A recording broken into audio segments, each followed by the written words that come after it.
podcast.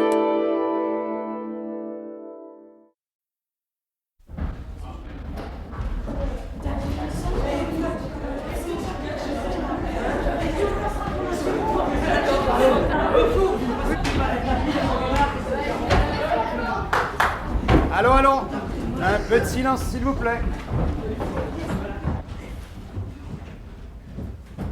Avec le concours de Robert Party, Edith Scobb, Suzanne Michel, Elisabeth Azan, Irène Montagne, Catherine Georges, Sabine Ravel, Jean Bollery.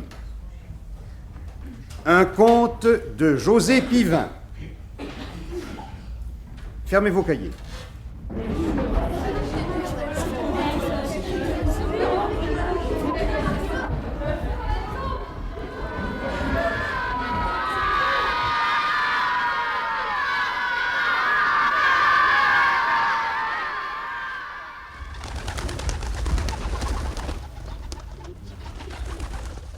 Des fées partout.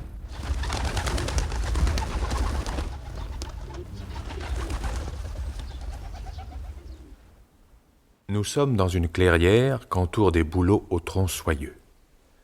Là se trouve une maison dont la cheminée fume. Devant la fenêtre de la cuisine, où le tuyau de la gouttière descend du toit l'eau douce des pluies jusqu'à un gros tonneau moussu, une jeune femme fait la lessive. C'est Tabliette, la femme de Bras d'Acier, le bûcheron. Celui-ci n'est pas là. Il est allé à un jour de marche pour une coupe prévue par le garde forestier. Comme Bras d'Acier ne doit pas revenir avant 2 jours, Tabliette ne se hâte pas trop. Il ne lui reste plus que 2 draps à laver et tout sera prêt pour recevoir le bûcheron. Pour nettoyer la maison, je me suis fait un petit chignon. J'ai noué mon tablier et j'ai pris un grand balai. Mais sur le poêle en porcelaine, quelle peine et quel ennui. Il n'y a rien qui cuire, rien qui cuit. J'ai brossé toute la maison, le parquet sent bon. Et dans le buffet de chêne, brillent les verres de bohème. Mais sur le poêle en porcelaine, quelle peine et quel ennui. Il n'y a rien qui cuit, rien qui cuit. Tiens, te voilà, Margot Lapie. Ah, tu m'as entendu chanter? Eh oui, brave Pie, il n'y a rien qui cuit dans la marmite pour la bonne raison que le travail de bûcheron est mal payé en ce moment. Bras d'Acier a beau couper les plus beaux arbres aussi vite qu'il peut, il n'en coupe jamais assez, disent les marchands de bois. Quand il est parti, nous n'avions plus un sou à la maison. Et mes poules ne pondent pas en ce moment. Alors je me nourris de champignons secs et de quelques noisettes de l'hiver dernier. Enfin, j'espère que cette fois-ci, le marchand de bois le paiera mieux. Oh, tu voudrais manger, toi aussi? Eh bien, va derrière la maison. J'ai secoué près du bûcher le sac où je mets le pain quand j'en ai. Tu trouveras bien quelques miettes. Oh, elle est partie comme si elle m'avait comprise, cette brave Pie. C'est que nous sommes d'anciennes amies. C'est moi qui l'ai élevée. Elle était tombée du nid, toute petite. Elle me tient compagnie quand je suis toute seule. Alors mettons-nous à l'ouvrage.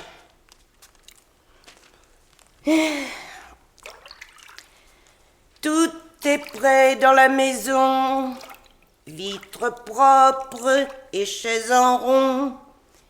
Et dans la chambre à coucher, j'ai mis le linge repassé. Mais sur le poêle en porcelaine, quelle peine et quel ennui. Il n'y a rien qui cuit, rien qui cuit. Tiens, voilà ma Pie qui revient. Oh, mais il me semble qu'elle n'est pas toute seule. Oh, Oh, il y a un autre oiseau avec elle.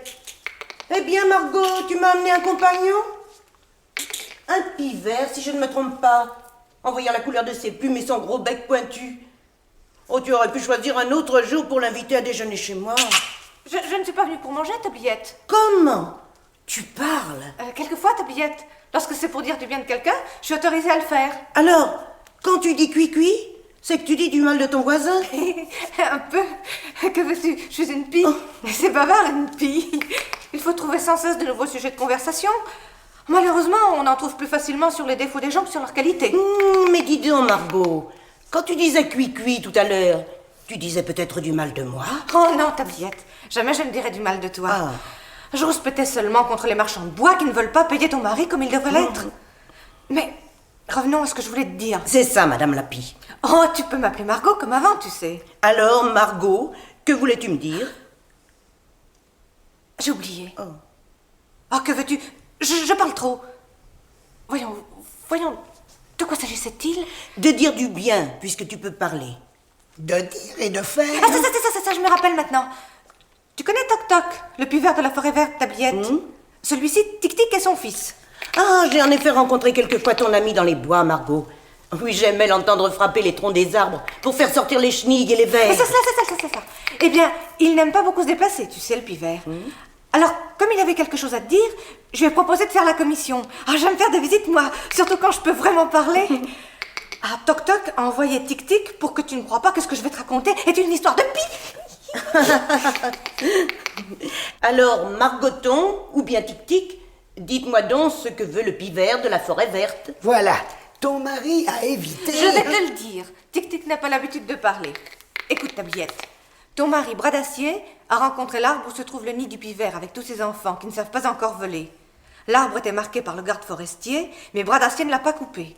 Pourtant, c'était un bel arbre. Oh oui, un bel arbre. Bras d'Acier ne l'a pas coupé. Alors, le pivert voudrait le remercier, tu comprends? Et il a dit que ton mari aille le plus tôt possible avec sa hache du côté de la source, près du grand sapin bleu. Du côté de la source, près du grand sapin bleu. Eh bien, je le lui dirai dès qu'il rentrera, et j'irai avec lui. Mais ne savez-vous pas ce que le pivert veut donner à Bras d'Acier? Non, il ne l'a pas dit. Papa ne l'a pas dit. Ce n'est pas la peine de répéter tout ce que je dis, Tic Tic. Oh, regardez-moi cet empoté. Le cou dans les épaules et le bec qui pend sur le ventre, comme une canne accrochée à une jarre à choucroute. Pour nous, les pivers sont de drôles d'oiseaux de frapper toujours contre les arbres. Cela a dû leur décrocher quelques graines dans la tête. Ils doivent avoir l'esprit qui... Ah, Margoton, voilà ce que c'est que de vouloir dire du mal des pivers. Tu ne peux plus parler. Enfin, ta commission est faite. Nous irons à la source, près du grand sapin bleu. Je prendrai mon panier pour ramasser des myrtilles en cours de route. Allez, au revoir, mes oiseaux. Et merci.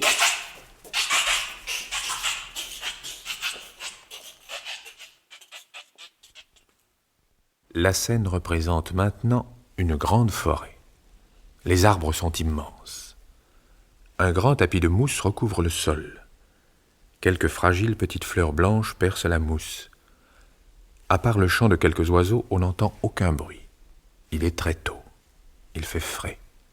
Tabliette marche, un panier au bras, tandis que Bras d'Acier porte sa plus lourde hache. C'est très loin dans la forêt, cette source du grand sapin bleu. Nous sommes partis avant le lever du jour et nous n'y sommes pas encore. Nous sommes plus très loin, Tabliette. Tiens, tu entends ce bruit au milieu des pépiments d'oiseaux? Ah oui. C'est la source du grand sapin. Tu pourras ramasser beaucoup de myrtilles à cet endroit. Personne n'y va jamais. Et pourquoi n'y va-t-on pas? On dit qu'il s'y passe des choses mystérieuses. Mais moi, je n'y crois pas. Les gens ont tout simplement peur de se perdre. C'est si loin, au milieu de la grande forêt feuillue. Mais toi, tu la connais bien? N'aie pas peur, Tabliette. Je la connais bien. Hein? Tu as entendu, on a frappé près de nous contre un arbre. Oh, c'est probablement le pivert. Oui, c'est lui. Il m'avait fait peur. Tiens, il vient de s'envoler plus loin. Et il doit nous dire de le suivre. Je le suis. J'aurais trop peur toute seule près de la source, dans cette grande forêt. Où nous emmène-t-il? Nous voilà au milieu des ronces. Même les sangliers ne doivent pas venir jusqu'ici. Ah, j'ai bien envie de voir ce que le pivert va nous donner. Ah, ça doit être très beau pour être si loin. Nous verrons bien. Les ronces s'espacent. Je crois que nous allons arriver à une clairière. Tiens, regarde. Le pivert est perché sur un gros arbre mort au milieu de cette petite clairière. Et il frappe dessus. Et n'avance plus. Je ne comprends pas ce qu'il veut dire. Ah, les pivers ne sont malheureusement pas aussi bavards que Margoton. Ah, j'ai trouvé. Écoute. L'arbre est creux. Il doit y avoir un trésor dedans. C'est pour que tu le coupes que le pivert t'a dit d'emporter ta hache. Tu as peut-être raison. Je vais le couper.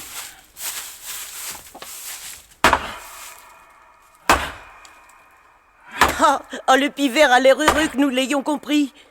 Il bat des ailes. Ah, c'est bien un arbre creux. La hache entre facilement dans le bois qui est complètement vermoulu.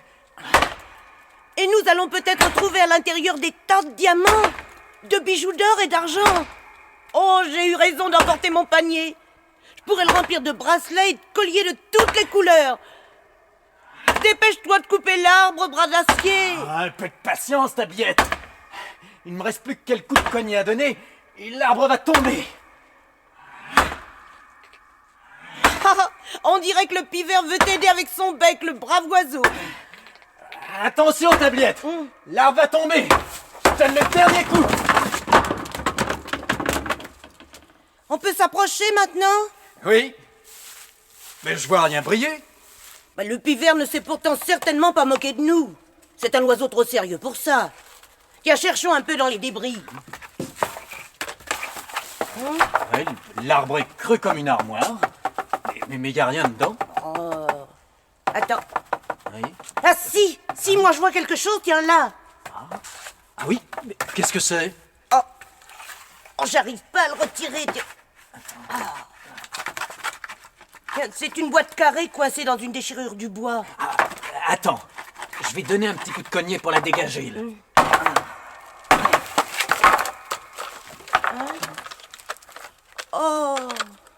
Oh, c'est qu'un moulin à café.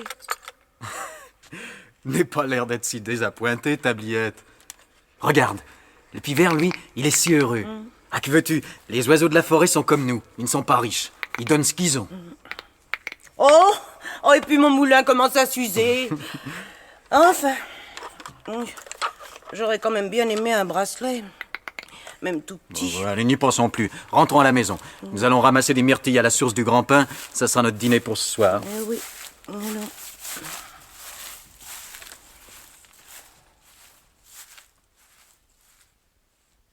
La scène représente maintenant la cuisine des bûcherons. Une table en bois blanc, 2 petites fenêtres avec des rideaux rouges et une grande cheminée où des flammes claires chauffent l'eau d'une marmite accrochée à une crémaillère. Bras d'acier fume des feuilles de saule dans une petite pipe en merisier qu'il a fabriquée lui-même. Une voisine tricote. Tabliette moud des glands secs qui remplacent le café dans la petite cabane. Le moulin a beau être bon, quand il n'y a que des glands à moudre, le café peut pas être extraordinaire. Eh ben tu vois, ce moulin à café fonctionne très bien. Je vais pouvoir te faire une bonne tasse de café au gland. Tu n'auras quand même pas perdu ton temps en allant à la source du grand pin. J'aurais préféré pouvoir vendre les 2 gros chênes de notre jardin. Personne n'en veut. Ils sont pourtant beaux et valent bien 10 pièces d'or.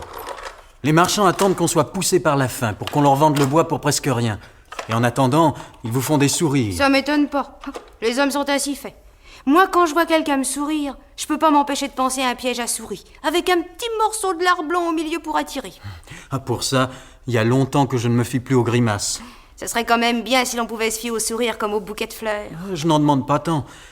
Voyez-vous, voisine, je me passerais même des sourires si on me payait mon travail le juste prix, ni plus ni moins. On vous dira toujours que c'est le juste prix, et avec des bonnes raisons. Il doit pourtant y avoir un moyen de calculer ce que vaut un effort. Calculer. Oh, il faut reconnaître que c'est pas si facile que ça. Les poiriers donnent leurs poires à ceux qui les cueillent. Les cerisiers font tranquillement des milliers de cerises chaque printemps, sans qu'on pense un instant à les récompenser.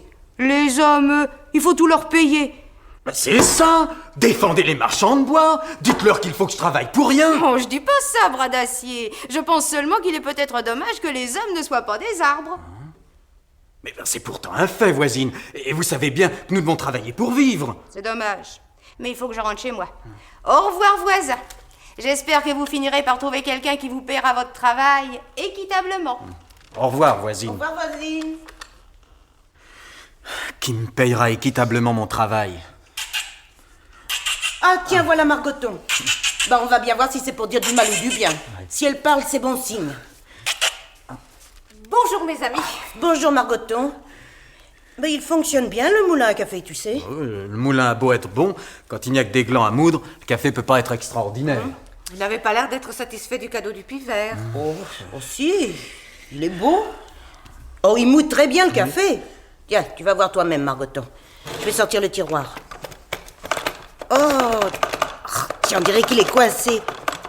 J'arrive pas à le sortir. Ah, mais tire plus fort. Je voudrais bien boire quelque chose de chaud, moi, tabliette. Bon, allez, voilà, je tire. Oh, des pièces d'or. Que pensez-vous de ce moulin à café magique? Je pense que le pivert de la forêt feuillue nous a fait un très beau cadeau. Et qu'au lieu d'aller couper des arbres, je vais me mettre à moudre des glands toute la nuit. Ça ne te servirait à rien, bras d'acier. Comment? Eh bien voilà. Le moulin à café magique ne donne pas plus que ce qu'on mérite. Il rétablit seulement les injustices. Dis-moi, bras d'acier, tu disais que tu avais abattu des chênes qui valaient bien 10 pièces d'or. Oui, je l'ai dit. Eh bien, compte les pièces d'or. Attends, je les ai dans la main, je vais les compter. 2, 3, 4, 5, 6, 7, 8, 9. Il y en a que 9, pas une de plus. Le moulin magique s'est-il trompé? Ah, ce vieux pivert. Cela ne m'étonnerait pas tant que cela qu'il vous ait donné un moulin magique qui ne fonctionne pas bien. Il ne s'y connaît pas plus en moulin à café qu'un vitrier qui voudrait être... Ah, ne continue pas à dire du mal de ce pauvre pivert, Margoton. Tu vois bien ce qui t'arrive chaque fois, tu ne peux plus parler. Et puis, j'avais peut-être un peu exagéré en disant que mes chênes valaient 10 pièces d'or. Je suis très content de mon sort. Voilà. Ça y est. Que c'est l'air bien. Je vais reprendre la parole. Ah, cela me manquait beaucoup. Alors tout le monde est satisfait? Oh oui, Margoton. Ah oui, remercie bien le pivert et dis-lui que je fais beaucoup de souhaits de bonheur pour ses enfants. Je le ferai.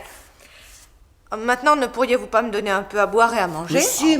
Oh, ce pivert a oublié de me donner des provisions de route. Ah, vraiment, il n'y a pas plus d'idées dans son crâne que de mouches dans un pot à tabac, que de... Ah, l'incorrigible Margoton. Elle ne peut s'empêcher de dire du mal de son voisin. C'est encore passé. Ah, cela finira par me rendre malade, je le sens. Mais non, Margoton, tu as une santé de fer. Et puis, tu vas dîner avec nous. Je vais courir au village acheter de bonnes choses. Merci. Nous bavarderons longtemps. Ah, mais attention, ne dis pas de mal du pivert. Oh, ce vieux ratatiti.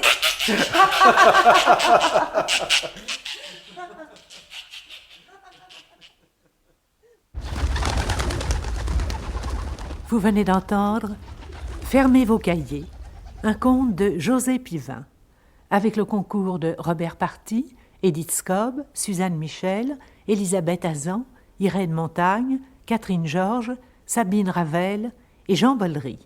Chef opérateur du son, Jean Jusforgue, collaboration technique Édouard Campras, assistante Ève Enrault.